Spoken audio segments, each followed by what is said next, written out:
Today, let's explore a project here. Standard whiskey glass, however, they're not so standard. You're going to have to measure the diameter of these in order to get it to fit. But essentially, this is the starting stage of our whiskey smoker. And we will set up all these different tool paths in order to make sure that it all fits nice and snug. So let's go ahead and start looking at the paperwork, and then we'll start milling this out. So here's what I've got. I've just got hard maple, and these are actually table legs from an old art table at school. They were going to throw them in the trash, and I decided to recycle the wood instead. This is already my second iteration. Here's what I had. I started using just 1-inch material, 4/4. Then I jumped up to 5/4, or basically 1.25 inches. So you can see that the thickness, and I think that the depth will add a little bit more smoke actually into the glass. So what are the first things that we need to do? We need to actually set up what our filter, or our ring, our strainer, so that we can put our wood chips in first and then smoke that, but we don't want it to actually get into our whiskey. So I'm going to take this profile. I'm also going to take the depth and create these pockets first. So those are some of the first things that we need to do. So let's take a look at what that'll be. All right, so I have drawn out my system here. And what I essentially have is 150 millimeters by 115 millimeters, knowing that 57.5 will be my center point. And that's just what I'm going to reference all of the time. One of the first things I want to do, just to make sure that the wood has a nice clean top surface to that, is I'm just going to go ahead and face that. I'm going to use tool 3.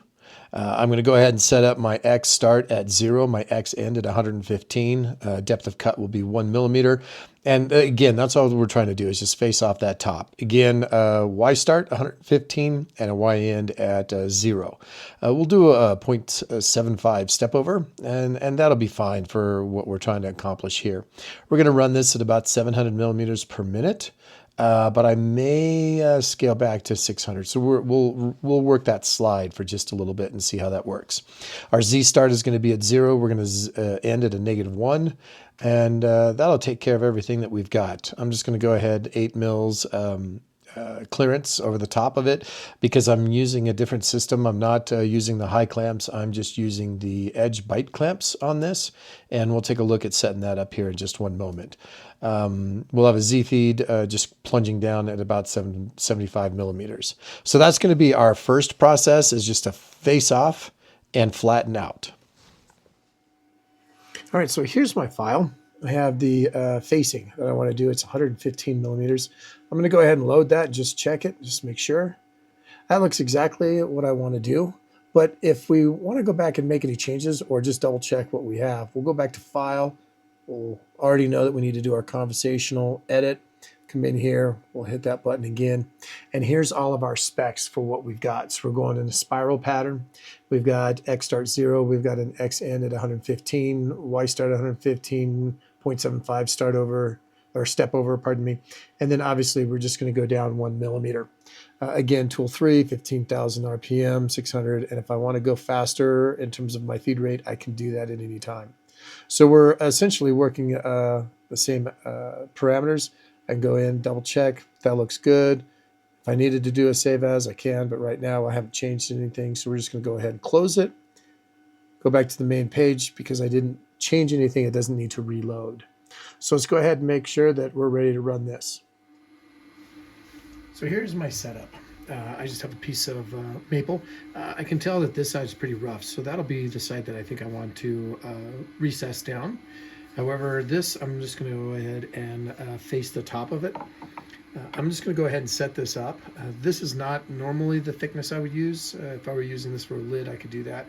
But we're just going to be able to block this in against my stop, and I'm going to use my low profile clamps in order to put that together. So let's go ahead and set that up. All right, so we've got this snug. I like the low profiles. That way you just don't hit anything when you're moving or jogging, if you will, your spindle. So we've got one that's working on pressing down, and the other two are just stabilizing it in place. So let's go ahead and set up a work coordinate offset, And let's get on to Path Pilot. All right, so the program's loaded. We're ready to go. I'm going to go ahead and make sure that my feed rate is down to about 20-25%. I'll go ahead and do single block, and I will go ahead and start this. So we'll probably cut a little air here on the first side, and then it'll come through and hit the other side.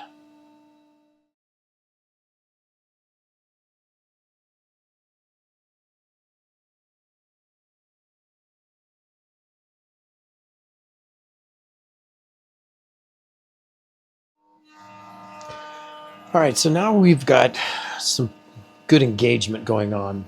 Again, we're only at a 25% step over, 0.25 mils in a sense. Now, with that being said, I'm really listening to the spindle motor as it's going through. Right now, we're going with the grain as it's working in the Y motion. However, in the X direction, it'll be going across the grain. So I want to listen to this spindle. Right now, we're only doing 400 millimeters per minute, and I think we can at least go 550, if not 650 millimeters. So we're going to listen, and I'm going to bump this up, and I'm going to listen to that spindle motor. I'm 550 right there. There's 625. So the cross grain is where you'll tend to hear the motor bog just a little bit as it's going through the climb cut.